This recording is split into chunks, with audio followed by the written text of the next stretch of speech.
Reka mbasuze kandi bifurize kugira ibihe byiza amahoro y'Imana akomeze kubana namwe bitewe n'ibice by'isi murimo bigiye bitandukanye. Ndagira ngo namakuru yakomeje kugenda yandikwa ku bitangazamakuru bitandukanye mu gihugu cy'u Rwanda, akomeza kugenda hagaragara izamuka ry'ibiciro ku biribwa ndetse no kuri mituweli no kuri gaze n'ibiciro by'ingendo byakomeje kugira byumvikana ko hakomeje kugenda hagaragazwa izamuka rihambaye cyane. Kuri aka kanya inama y'abaminisitiri yateranye igamije kuba yashaka ibyemezo birambye bigomba kuba byashyirwa ku izamuka ry'ibiciro rikomeje kugenda rigaragazwa mu gihugu cy'u Rwanda. Ariko kandi mu gihugu cy'u Rwanda rakomeza kugenda hagaragara izamuka ku bintu bigiye bitandukanye, ndetse kandi abanyarwanda benshi barakomeza kugenda bibaza impamvu mu by'ukuri ibiciro bikomeje kugenda bizamuka mu gihugu cy'u Rwanda.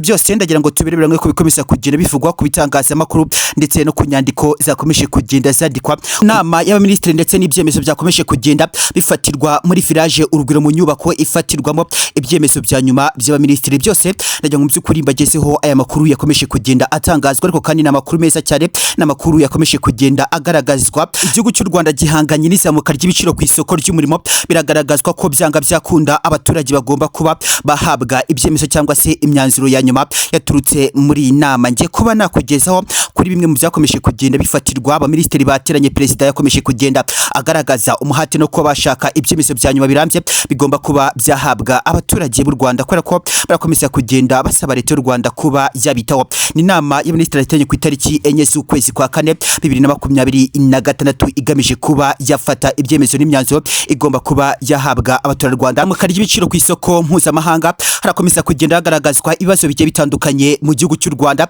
Turaza kwibanda kuri gaze, twibande mu by'ukuri ku nsengero, turaza kwibanda kuri mituweli, turaza kuba twakwibanda ku izamuka ry'ibiciro ku isoko ry'umurimo mu gihugu cy'u Rwanda, ndetse no kuri gaze no ku biciro by'ingendo bikomeje kugenda bigaragazwa ko mu gihugu cy'u Rwanda byabaye rundi ku banyarwanda benshi. Barakomeza kugenda bibaza impamvu mu by'ukuri hakomeza kugenda hagaragara impinduka zimeze gutya. Reka ngoreze ikaze mbashe kuba mu by'ukuri nakugezaho ku byakomeje kugenda bitangazwa mu gihugu cy'u Rwanda. Byose reka nabikugezaho gatanu kandi reka ngoreze ikaze.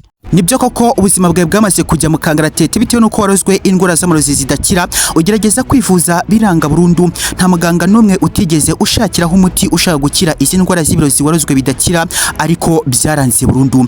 Ngiye kukurangira umuganga umwe usigaye ku isi wizewe uvura izi ndwara z'amarozi akazitsemba burundu ku buzima bwawe. Uyu muganga avura indwara zananiranye ku marozi zidakira, bamwita Dr Pembe, akorera ku ijwi muri Kongo. Aho waba uri hose nkwibutsa ko umuti yawukugezaho. Ushaka gukira izi ndwara z'amarozi warozwe ariko zikaba zaranze gukira, tugane kuri +24 388983 Dr Pembe, umwami w'abaganga. Izamuka ry'ibiciro mu gihugu cy'u Rwanda ni kibazo gikomeye cyane. Abaturarwanda barakomeza kugenda bagaragaza ko basaba leta yabo kongera kwicara mu by'ukuri hakaba harebwa mu by'ukuri umwanzuro wa nyuma ugomba kuba wahabwa abaturage, dore ko bakomeza kugenda bagaragariza leta yabo ko nubwo ibiciro byakomeje kugenda bizamuka ariko ni ikibazo gikomeye cyane.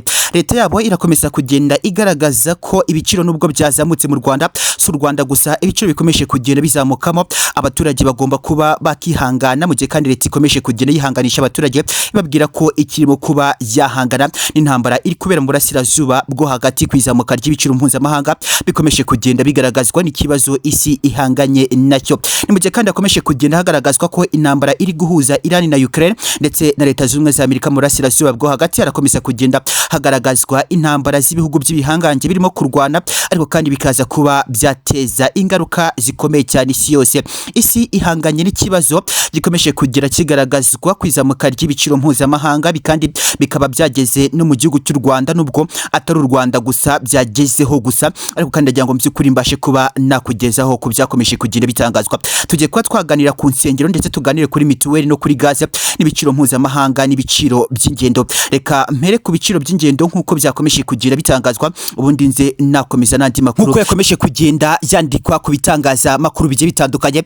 Ariko ikibazo gikomeye cyane abanyarwanda bakomeza kugenda bahura nacyo ndetse kandi bakanakigaragariza leta yabo, baragaragaza ko izamuka ry'amafaranga ku bwisungane mu kwivuza cyangwa se mituweli ari ikibazo cyakomeje kugenda kibahutaza. Bamwe na bamwe bakagaragaza ko nubwo aya mafaranga mu by'ukuri yazamutse ku kigero kingana gutya, baragaragariza leta y'u Rwanda ko aya mafaranga kuyabona ari imbogamizi cyangwa se ari ingorabahizi. reka mpere ku biciro by'ingendo ndetse kandi nje kuba nakomeza nandi makuru nkuko yakomeje kugenda atangazwa ndetse n'ibyemezo byakomeje kugenda bifatirwa mu nama yateranye ku itariki enye z'ukwezi kwa kane 2023 muri village urugwiro nkuko byatangajwe ku bitangazamakuru bitandukanye. Bimwe mu biciro bya petrol ndetse na essence byakomeje kugira bitangazwa ku bufatanye na leta y'u Rwanda ndetse na RWANDA, harakomeza kugenda hagaragazwa ko ingaruka ziri gutezwa n'intambara iri kubera mu burasirazuba bwo hagati. Birakomeza kugenda byumvikana ko essence igomba kuba yagura amafaranga 2303, byumvikana ko ari kuri litiro imwe gusa. Muje kandi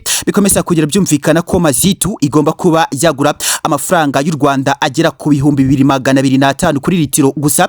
Byumvikana ko mbyukuri bitewe n'intambara ikomeza kugenda ibira mu burasirazuba bwo hagati irakomeza kugenda iteza ingaruka isi kuri pito ndetse no ku mazitu. Birakomeza kugenda byumvikana ko kugeza kuri akakaya gaze yaguraga 10,010, byumvikana ko yageze ku 15,000 ndetse gaze yaguraga 20,020 ikaba yageze ku 30,030. Ni muje kandi muzukuri ku biciro by'ingendo nkuko byakomeje kugira bitangazwa kuva mu mujyi wa Kigali. Birumvikana ko ikilometero kimwe ari amafaranga 59.28 ku kilometero kimwe gusa mu mujyi wa Kigali. Muje kandi mu ntara byumvikana ko ikilometero kimwe ari amafaranga 41.58 ku kilometero kimwe gusa. Uyu n'umugenzi uri kujya mu ntara. Ibi kandi biraza kuba byakumvikana ko hagomba kuba hategerezwa imyanzuro irambye mu gihe hakiri intambara ikomeza kugenda ihuza Ukraine ndetse na Iran na leta zunze ubumwe za Amerika. Leta y'u Rwanda irakomeza kugenda isaba abaturage bayo kwihanganira izi mpinduka ziri guteza intambara ikomeza kugira mu byukuri ibera mu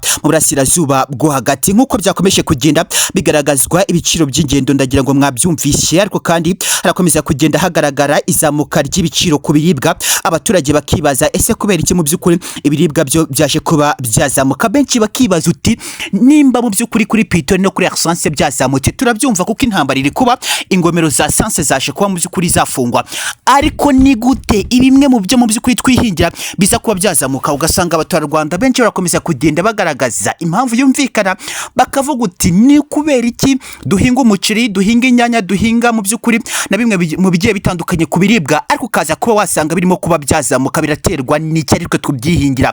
Ugasanga mu byukuri abaturage barakomeza kugenda bagaragaza reaction zitari nziza cyangwa se mu byukuri amarangamutima navuga ko atari meza. Burya nuza ko watekereza ko intambara iri kuba, babaturage bari muri ibyo bihugu biri kuberamo intambara baraza gukenera kurya, ariko kandi mu byukuri nubwo bari buze gukenera kurya ntabwo bari guhinga cyangwa se ntabwo bari gukora izindi activity cyangwa se ibindi bikorwa byabo kubera ko hari intambara. Ntabwo baza kuba bakora, ariko baraza gukenera gutya. Biraza kumvikana ko bya biryo mwari kurya biraza kuba byasaranganwa ku isi hirya no hino kubera ko muzikuriye kuba intambara araza kuba haba ibura ry'ibicuruzwa ku isoko mpuzamahanga. Ahanga rero mu byukuri ni wari guturuka ikibazo. Abaturage nimwihangane, iyi ntambara imaze amezi agera kuri 2, ariko kandi biri kumvikana ko isi yahagurutse iri gushaka kuba yahagarika intambara mu kanya gato cyangwa se mu byukuri mu minsi mike dushobora kuba twakumva impinduka zishobora kuba zaturuka mu burasirazuba bwo hagati ko intambara yaje kuba yatuza. Reka twigire kuri mituweli ikomeje kugenda iba ikibazo gikomeye mu gihugu cy'u Rwanda. Nkuko byakomeje kugenda bigaragazwa, abaturarwanda benshi bari kuvuga ko ikibazo cy'amafaranga y'ubwisungane mu kwivuza akomeje kugenda azamuka akaba umurengera. Bamwe mu baturage batangiye kugaragaza ko leta y'u Rwanda mu bacoye bimwe mu biciro cyangwa se mu byukuri mu bashyizeho bimwe mu biciro bya mituweli bagomba kuba bakicara bakareba niba nta kwibeshya kwabaye muri ibiciro bya mituweli nkuko bakomeje kugenda babishyiraho, bitewe nuko abaturage barakomeza kugenda bagaragaza reaction zitari nziza bavuga uti aya mafaranga muri gushyiraho ni menshi, muratubwira ko muzatuvura indwara zikomeye, ariko nukuri amafaranga ntabwo tuza kuba twayabona. Ugasanga abaturage barakomeza kugenda bagaragaza point zumvikana kuko uraza gusanga amafaranga yarabuze pe, amafaranga yarabuze. Nuza kureba mu byukuri abaturage barapfunda imitwe hirya no hino, ugasanga amafaranga nibura nyine. Nubwo kandi bikomeza kugenda bivugwa, abaturage bakabwira leta yabo bakavuga uti amafaranga yarabuze nimudufashe mwongere guhindura ibiciro mushyiraho. Ugasanga nyine abaturage donc baragaragaza reaction zitari nziza, ariko kandi wareba kuri point zitandukanye ugasanga amafaranga yarabuze koko. Nimba hari intambara ziri kuba birumvikana ko biri buze kwa byukuri byagira ingaruka ku isi, ndetse kandi abaturage b'u Rwanda n'ubundi imirimo yari isanzwe yarabuze, ariko kandi ubwo ni rundi bitewe n'intambara ikomeza kugenda igaragara ndetse kandi ikanateza ingaruka zikomeye cyane ku isi hirya no hino hagiye hatandukanye. Andi makuru turagomeza kugera tubakurikirana kugira ngo byukuri tubagezeho amakuru nkuko akomeza kugenda atangazwa.